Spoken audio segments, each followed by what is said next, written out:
Last weekend, Donald Trump delivered a big speech at the annual CPAC political carnival. It was the longest and perhaps the most memorable of his entire political career. It was also a delusional, nightmarish monologue, full of lies and violent images, manifestly the work of someone who lives in his own reality. Trump's audience at CPAC, and around the country, was enthralled. This is one of the most prominent attributes of a political cult. Its members worship their leader and are bound together with him in a state of collective pathology and mass psychosis. The cult leader also promises safety and salvation. Donald Trump did this as well last Saturday when, near the conclusion of his speech, he said, "I'll protect you." The best way to evaluate a person's mental health is not through a personal interview or self-assessment. Instead, it is through speaking with friends, family members and other close colleagues that mental health professionals are best able to assess a given person's mental health.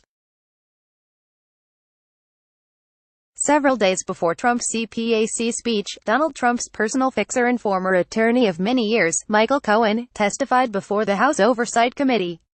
During his testimony, Cohen explained that Donald Trump acts like a mafia boss, using threats, violence and intimidation to get his way and control his underlings. Cohen also provided evidence of Trump's likely criminal behavior in the form of a personal check used by Donald Trump to pay hush money to adult film star Stormy Daniels.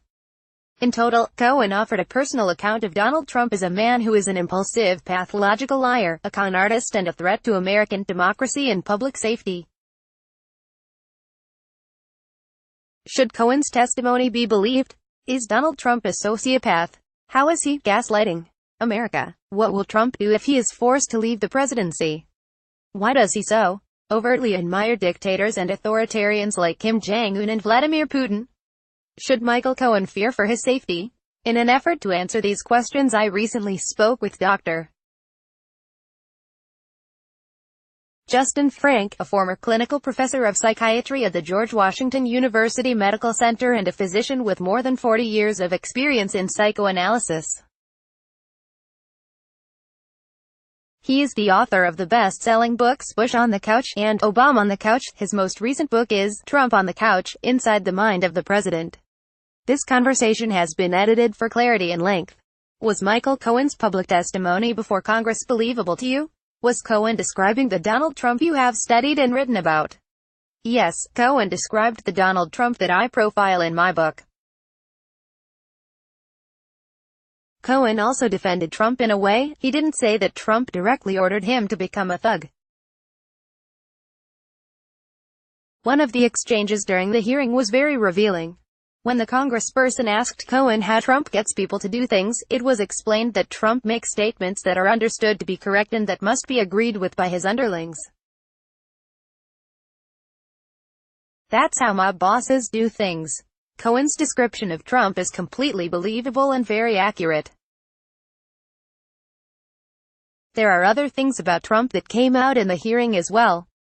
Trump does not read. He doesn't know things. He shoots from the hip and says things that he doesn't remember the next day. I wrote about this in my book. Other people who have closely followed Trump's career and life have come to similar conclusions. It is also very interesting to see people keep calling Michael Cohen a liar. Those Republicans and others do not follow that up by including the fact that Cohen was lying to protect a lying president. Cohen was lying because he was Trump's lawyer, and in that role he did things that were really bad. Worse than lying was the thuggish attitude Cohen had towards people. Because Trump is a liar, he has surrounded himself with other liars. What were you thinking when Michael Cohen told Congress that Donald Trump will not peacefully leave the presidency? He is right. Donald Trump will not leave easily, if at all. If Trump does have to leave the White House, he will do very destructive things afterwards. Donald Trump is not trustworthy, and should be forced to wear an ankle monitor like a person who is on parole. Luckily, Trump cannot remember all the secrets he now knows because his memory is impaired. But Donald Trump is a danger to our country. Cohen understands that Trump is resilient and Trump will never give up. Donald Trump will never give up because he is incapable of doing so. It is part of who he is. What Michael Cohen said about Donald Trump not voluntarily leaving the presidency is bone-chilling. It is also not surprising to me. The other thing that's dangerous about Donald Trump is that he is very comfortable whipping up hate and division. There are many people in the country who worship Donald Trump. It doesn't matter what Trump's people are told about him. He has touched into a very primitive, fundamental part of people's character, which is that people who have felt dismissed, disenfranchised, ignored by the government, promised things they have not received, people who've been deeply wounded and hurt and feel forgotten are attracted to him. Trump has a loyal following that he can take advantage of to cause trouble. Donald Trump is a compulsive liar. Michael Cohen is a liar as well, but he was lying in service to Donald Trump. What is the relationship and power dynamic like between liars? First of all, a liar who's in charge will never fully trust anybody else, even if he's another liar. He will never trust people for two reasons. One is because he projects his own untrustworthiness onto other people. In other words, he at some level knows he's a liar. So he projects part of the lying part of himself onto other people and is always suspicious of them. That's why Trump makes everybody sign non-disclosure agreements. Trump does not want anybody to tell the truth about him. Trump surrounds himself with liars because he knows they will lie to protect him. Trump also knows that he has power over them. This power is driven by their fear of Trump. The only people Donald Trump really trusts are his daughter and his older son, Don Jr. The rest of the people are afraid to say anything against Trump. This includes his wives. We also must understand that liars make a concerted attack on the truth. They make a concerted attack on reality. Liars are able to see reality differently because they lie to themselves. It has been reported that Donald Trump and Kim Jong-un have been exchanging letters with one another, and that people who have seen these communications describe them as being almost father and son-like. What does that reveal about Trump and Kim Jong-un's relationship and their psyches? Both of them have fathers who are dead. Both of them have fathers who are authoritarian, and in fact tyrants. Kim Jong-un's father was a literal tyrant in his country. Trump's father was a tyrant in the home and also a tyrant in his dealings in business, in Queens with other real estate builders as well as other people. Trump's father was ruthless and was widely known for that trait. Trump and Kim Jong-un are kindred spirits. They are both tyrants as well as being victims of tyranny. And somehow, they found each other and they felt a kinship. Trump and Kim Jong-un are almost like siblings. But Trump and Kim Jong-un take turns where one of them would be the tyrant and the other person would be the victim. Ultimately, those letters between Trump and Kim make a lot of sense. Those letters are also communicating that, I can tell you I love you and I know you won't attack me because I know you're also like me, a thug. I can tell you those things without feeling anxious that you're going to attack me or hurt me or make me feel bad because we have this in common. We are fellow killers. How then does Donald Trump react to Kim Jong-un rejecting him at last week's summit meeting? Chronic liars like Donald Trump are not equipped to deal with adversity because they can only deal with adversity by force or by leaving. So, whenever Trump is asked a question he does not like, he walks out of the room. Donald Trump has done that repeatedly. Trump cannot tolerate anything that challenges him and would force him to have to think or acknowledge having done something wrong, as happened with Kim Jong-un. Donald Trump was going to be rejected, so instead he flipped it immediately and decided to walk out. Walking away made Trump feel strong in his own mind. Trump converts anything that's lost into something powerful. When Nancy Pelosi publicly rejected and embarrassed him about his border wall, that must have enraged Trump in the same way as the North Korea summit. This national emergency was the result.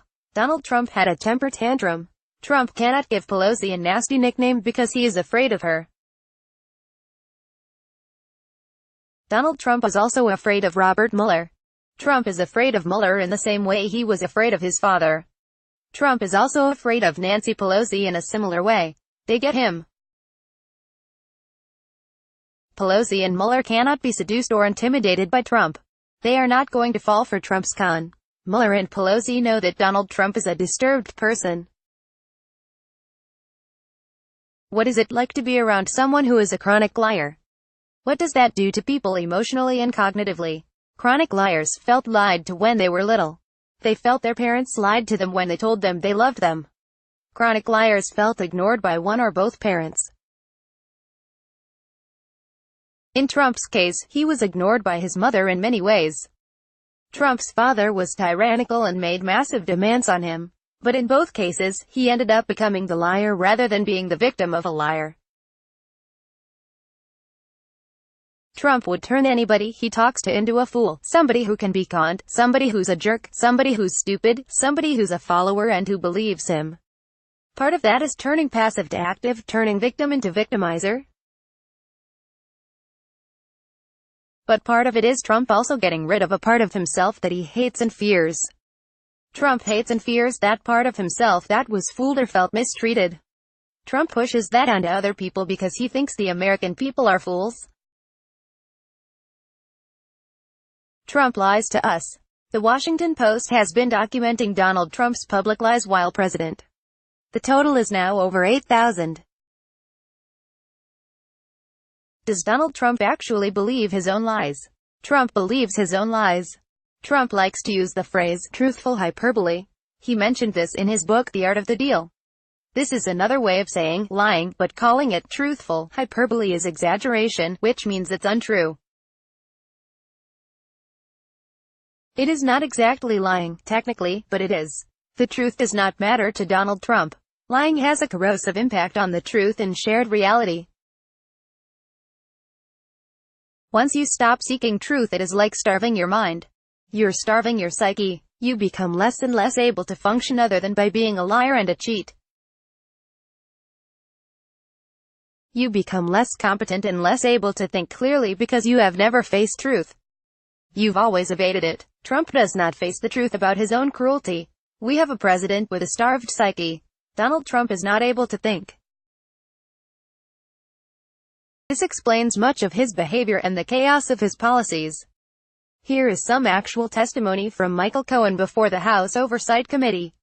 He said, Mr. Trump is an enigma. He's complicated, as I am. He is both good and bad, as we all are. He's capable of behaving kindly, but he's not kind. He's capable of committing acts of generosity, but he's not generous. He's capable of being loyal, but he is fundamentally disloyal. It would seem that Cohen is saying that Donald Trump is a sociopath. That is exactly right. Donald Trump is capable of doing kind things, but he's not a kind person. He's capable of being personable, but he really doesn't like people. That describes a sociopath. But Donald Trump is more than a sociopath. Donald Trump is a narcissist, liar, sociopath, racist, sexist, adulterer, baby, hypocrite, tax cheat, outlaw, psychopath, paranoid, fraud, ignorant, vengeful, delusional, arrogant, greedy, contemptuous, unsympathetic, without empathy, learning disabled, cruel, obstructor of justice, threat to the Constitution, a traitor. That is who Donald Trump is. He is untreatable. Until people understand that this situation is not normal and that Donald Trump, the President of the United States, is not manageable or treatable unless he's quarantined or marginalized to make him not dangerous, there is really nothing to be done. Donald Trump has been described as gaslighting the country and the world through his lies. How does gaslighting actually work psychologically? Is it an accurate description of what Trump has been doing? Gaslighting is doing something to people but making them scared about something else. This makes the target not recognize or understand what is really happening to them. Gaslighting is sneaking around. It is changing things but in a gradual way so that you do not believe your own experiences. An example is when Donald Trump keeps saying, "It's the Democrats' fault." Don't you get it? He's gaslighting the American people by blaming the Democrats for things he and the Republicans are actually doing. Trump is gaslighting when he says, "Are you going to believe me or believe what you see?" Are you going to believe me or are you going to believe what you read? We married him. We voted for him, and he's now our husband, like in the original Ingrid Bergman movie from which the term gaslighting was popularized. Given your expertise on Donald Trump, if called to testify before Congress, what would you say? I would say, first of all, this is not normal, and we have to start with the premise that there's not equal truth on both sides of an argument. We should assess what Michael Cohen says about Trump and then compare it to the actual documents and other proof of Trump's behavior. We should also evaluate what Cohen said about Trump relative to what we have seen Trump do in public and other things that have been revealed about his behavior. The evidence is all there. The second thing I would talk about is if you don't search for the truth, the psyche starves. I am very concerned that America is starving right now. We are not looking at the truth because looking at the truth makes people anxious and it makes people uncomfortable. Anxiety is a source of information, not something that you have to drown or yell about or drink to oblivion. You have to find out what it is that's making you anxious.